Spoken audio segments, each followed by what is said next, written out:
Welcome back once again. आपका स्वागत है हमारी फेवरेट एकेडमी में। ठीक है, तो वैसे मैं आ गया हूँ आपके अंदर बड़ी वीडियो लेके। ठीक है, तो जैसा आप देख सकते हो ऊपर मेंशन है यहाँ पे कि बांग्लादेश ने अभी रिसेंट में ठीक है इंडिया को बीट कर दिया है पर कैपिटा इनकम के एस्पेक्ट में। तो आज हम जानेंगे इसके बारे में कि ये है क्या, इसका क्या इम्पैक्ट है इंडिया के ऊपर और क्या बांग्लादेश कई सारे आर्टिकल्स पब्लिश हुए हैं, क्या Bangladesh going to be richer country in South Asia. तो जब भी हम इकोनॉमी की बात करते हैं साउथ एशिया रीजन में तो बांग्लादेश, पाकिस्तान, श्रीलंका एंड इंडिया से, ठीक है, जो हमारी मेजर कंट्री है। ठीक है, तो आज हम जानेंगे इसके बारे में कि कैसे कैसे बांग्लादेश आगे निकला है और इसका क्या इम्पैक्ट आने वाला है इंडिया पे, इंडिया के आएगा भी कि नहीं आएगा। ठीक है, देखते हैं। तो देखिए, first of all per capita income मतलब ये होता है कि ऑन एन एवरेज किसी देश के पर्सन ने उसकी क्या है इंडिविजुअल आउटपुट रही है, इंडिविजुअल कितनी उसने तरक्की करी है, ठीक है, उसी को बोलते हैं पर कैपिटा इनकम। ठीक है, जो आज के टाइम में बांग्लादेश हमसे आगे निकल गया, हिंदुस्तान से आगे निकल गया। ठीक है, अब देखेंगे इसका फॉर्मूला फर्स्ट ऑफ ऑल। तो आप देख सकते हो ये मेंशन है जीडीपी पर कैपिटा। ठीक है, और इसका सिंपल फार्मूला ये है कि GDP of the country, second है पॉपुलेशन ऑफ द कंट्री। इसके अंदर कुछ और भी फैक्टर ऐड होते हैं बट अभी हम उसके ऊपर नहीं जाएंगे। सिंपल सा फॉर्मूला आप इस वैल्यू निकाल सकते हैं कि कंट्री की जो जीडीपी है और जो पॉपुलेशन है उसको डिवाइड करके हम निकाल सकते हैं। ठीक है, तो आप देखोगे 2007 में पब्लिश है, तो उस समय बांग्लादेश की जो पर कैपिटा इनकम है वो इंडिया के हाफ थी। अब ये कह सकते हो कि इंडिया की फॉर एग्जांपल अगर $1000 थी तो बांग्लादेश की 500 रुपये होगी। ठीक है, तो क्या रीजन है कि ये इंडिया से ये आगे निकल गया आज के टाइम में। ठीक है, तो फर्स्ट ऑफ ऑल देखेंगे ऐसे क्या हुआ कि 2020 में एक आर्टिकल आया था, ठीक है, इंडियन एक्सप्रेस का, कि आने वाले टाइम में बांग्लादेश इंडिया को बीट कर देगा पर कैपिटल इनकम के एस्पेक्ट में, जो भी बीट कर चुका है। ठीक है, तो फर्स्ट ऑफ ऑल देखेंगे बांग्लादेश की जो भी पर कैपिटा इनकम हो गई है वो हो गई है 2207, ठीक है, डॉलर। ठीक है, और इंडिया के हैं $1947। ठीक है, ये जो डेटा है ये आईएमएफ के आर्टिकल से लिया डेटा है। अभी आप गूगल सर्च करोगे, ठीक है, तो आपको ये 2019 का डेटा मिलेगा, लेकिन आईएमएफ के आर्टिकल में जाकर देखोगे तो आप देखोगे कि एक्चुअली में बांग्लादेश से इंडिया को रिसेंट में, ठीक है, सरपास कर चुका है। ठीक है, तो अब इसके पीछे क्या है रीजन कि बांग्लादेश कैसे आगे निकला है। ठीक है, देखिए बांग्लादेश एक ऐसी कंट्री है, फर्स्ट ऑफ ऑल बांग्लादेश का जो इकोनॉमी है, ठीक है, वो मैन्युफैक्चरिंग पे डिपेंड करता है बहुत से ज्यादा। आप ये कह सकते हो कि अराउंड 80% की इकोनॉमी जो उनकी है, ठीक है, वो मैन्युफैक्चरिंग, टेक्सटाइल इंडस्ट्री। और बांग्लादेश सबसे बड़ा फायदा ये है कि आज के टाइम में टेक्सटाइल मैन्युफैक्चरिंग वर्ल्ड के दूसरे प्लेस पे अपने आप को रखता है। ठीक है, आफ्टर चाइना। ठीक है, आप देख सकते हो कि ऑल ओवर 193 जुड़े से यूएन के द्वारा, ठीक है, उसमें सेकंड ये प्लेस रखता है। ठीक है, टेक्सटाइल इंडस्ट्री। ठीक है, और सेकंड थिंग इज दैट ये कंट्री आर्म्स एंड एमिशन पे खर्च नहीं करते ज्यादा, यानी कि इनकी जो आर्मी है वो बहुत ज्यादा नहीं है as compare to India, Pakistan की बात करें, ठीक है, या चाइना की बात करें। ठीक है, सेकंड चीज में क्या है, शिपिंग रिपेयरिंग में काफी अच्छे हैं, फिशरी उसमें भी अच्छे। तो देखिए क्या होता है कि जब कहीं पे किसी भी कंट्री में मैन्युफैक्चरिंग हब होती है, ठीक है, तो वहां पे क्या होता है कि लो एजुकेटेड बंदा भी काम कर सकता है, तो रोजगार के अवसर ज्यादा होते हैं as compare to India. India की बात करें तो इंडिया एक सोफिस्टिकेटेड कंट्री है। यहाँ पे आप देख सकते हो सॉफ्टवेयर इंजीनियर का बंदा है तो first of all he has to be graduate. ठीक है, कि उसको ग्रेजुएट होना पड़ेगा किसी एक पर्टिकुलर फील्ड में, या कोई बैंकिंग ले लीजिए, फाइनेंशियल सेक्टर ले लीजिए। इंडिया मैन्युफैक्चरिंग जो है वो है, लेकिन बहुत ही बड़े स्केल पे नहीं, क्योंकि इंडिया की जो इकोनॉमी है मोस्टली डिपेंड है सर्विस इंडस्ट्री पे, ना कि मैन्युफैक्चरिंग। ठीक है, तो आप देख सकते हो इसका अब इंपैक्ट क्या पड़ने वाला है इंडिया के ऊपर। तो देखो ज्यादा डिफरेंस नहीं है, ये अभी $1947 पर कैपिटल एक पर्सन के बॉडी, और बांग्लादेश अभी सरपास किया कि 2207। ठीक है, तो डिफरेंस ज्यादा नहीं। क्या इंडिया इसको बीट कर सकता है? बिल्कुल कर सकता है। अब रीजन पीछे आने का देख सकते हो कि 2020 में कोविड की वजह से इंडिया की इकोनॉमी काफी ज्यादा इफेक्टेड हुई है। ठीक है, क्योंकि एक वॉस्ट इकोनॉमी, ये कोई लो इकोनॉमी के ऊपर नहीं है। ठीक है, सॉरी ये लो पॉपुलेशन के ऊपर नहीं है। ठीक है, बहुत ही बड़ी पॉपुलेशन इंडिया के ऊपर। तो देखो पर कैपिटा इनकम का सबसे बड़ा इफेक्ट ये पड़ता है पॉपुलेशन। अगर आपकी कंट्री में जितनी कम पॉपुलेशन होगी उतनी ही ज्यादा आपके पर कैपिटा इनकम होगी। ठीक है, फॉर एग्जांपल मैं बता रहा हूँ, यानी कि आप ये देख सकते हो फॉर एग्जांपल जैसे ये एक घर है और ये एक घर है। ठीक है, इस घर में 1000 रुपए है, इस घर में 300 रुपए है। इस घर को, ठीक है, डिस्ट्रीब्यूट करना है 10 लोगों में।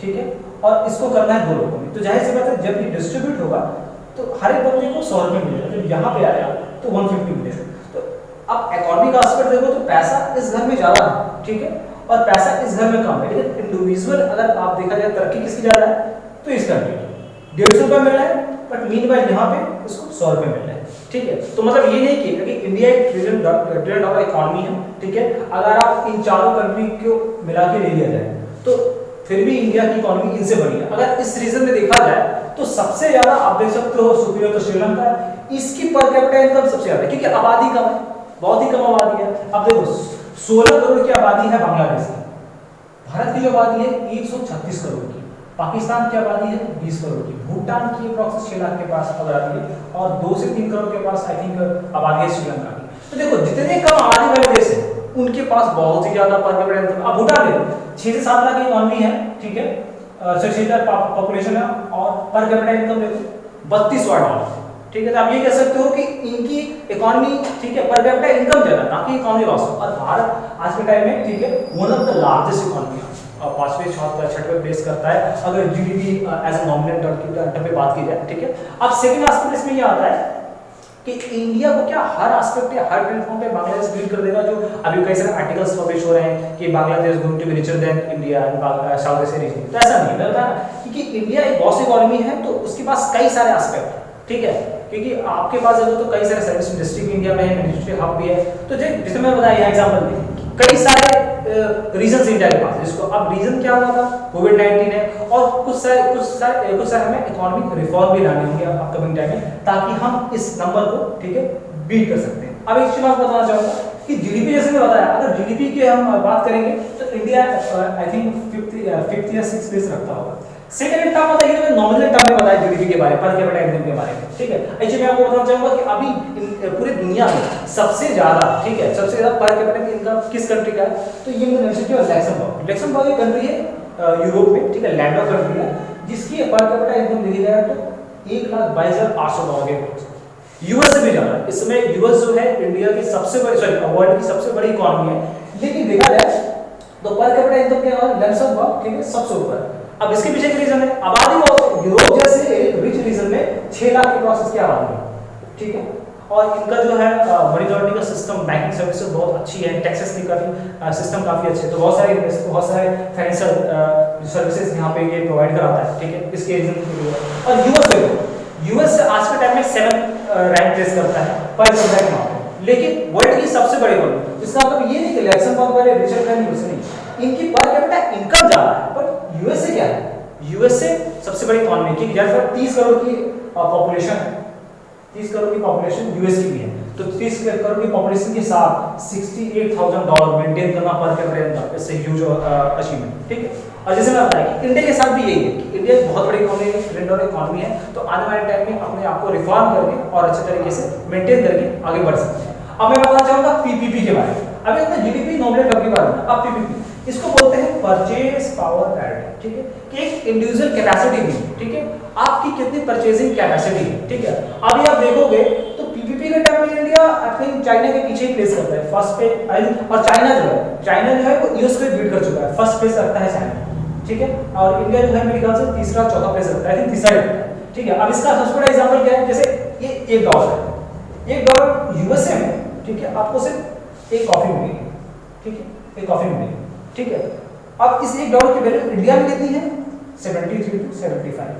अब इसमें आपको कॉफी भी मिलेगी, स्नैक्स भी मिलेंगे, ठीक है, और एक्सेट्रा चीजें मिल सकती है, क्योंकि यहाँ पे परचेज पावर, ठीक है, पीपीपी ये जा रहा है। तो हमारे फॉर्मर चीफ इकोनॉमिक एडवाइजर थे अरविंद सुब्रमण्यम, उन्होंने बोला था कि आने वाले टाइम में हो सकता है कि जीडीपी की नॉमिनल टर्म में बांग्लादेश बीट कर दे, लेकिन मेन इसका फैक्टर है, ये भी फैक्टर करता है, ठीक है। तो हम कह सकते हैं कि हमारे पास भी परचेजिंग पावर बहुत ही अच्छी है, ठीक है, आने वाले टाइम में। अब इसको सुधारने के लिए हमें बहुत ज्यादा इकोनॉमिक रिफॉर्म लाने पड़ेंगे और पॉपुलेशन कंट्रोल पे कोई रूल्स बनाने पड़ेंगे, ठीक है, क्योंकि पॉपुलेशन ग्रोथ बहुत बड़ा इम्पैक्ट करता है, क्योंकि देखिए ऑन एवरेज बहुत ही बड़ी कंट्री है हमारी, और एक कंट्री के अकॉर्डिंग अगर अपने आप को पर कैपिटा इनकम को मेंटेन करना बहुत मुश्किल होता है, ठीक है। तो जितना तरीके से आने वाले इकोनॉमिक रिफॉर्म आके कोविड के बाद अच्छे तरीके से हम अपने आप को ये कह सकते हैं कि इकोनॉमिक रिफॉर्म लाए, पॉपुलेशन कंट्रोल करें, ठीक है, तो अपने कंट्री को भी हम और तरीके पर कैपिटा इनकम में इंक्रीज कर सकते हैं। तो थैंक यू वेरी मच अभी तक इसके लिए, और इन्फॉर्मेटिव वीडियो बनाते रहेंगे। अगर आपको लगता है वीडियो काफी आपके लिए इन्फॉर्मेटिव है, ठीक है, तो आप अपने दोस्तों के साथ शेयर करें, सब्सक्राइब करें, लाइक करें और अपने फ्रेंड के साथ इसको शेयर करें, ठीक है।